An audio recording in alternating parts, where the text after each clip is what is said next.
बरोबर आहे. कारण की अब्दुल कलाम हे रामेश्वरम मध्ये शिकले. त्यांना शिकवणारा वेदसंपन्न शास्त्री होता. ते भगवद्गीता शिकले आणि अब्दुल कलामांवर संस्कार जे झाले ते सनातन धर्माचे, हिंदू धर्माचे, सर्व समावेशतेचे संस्कार झाले. जितेंद्र आव्हाडाच्या पत्नीने बरोबर म्हटलं की अब्दुल कलामावर संस्कार हे हिंदुस्थानचे झाले.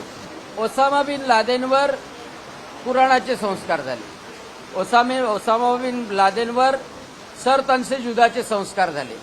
ओसामा बिन लादेनवर दुसऱ्यांना सहन न करण्याचे संस्कार झाले.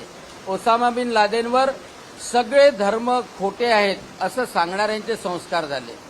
आणि त्याच्यामुळं हे निश्चित आहे की जे संस्कार जसे होतात त्याप्रमाणे माणूस बनतो.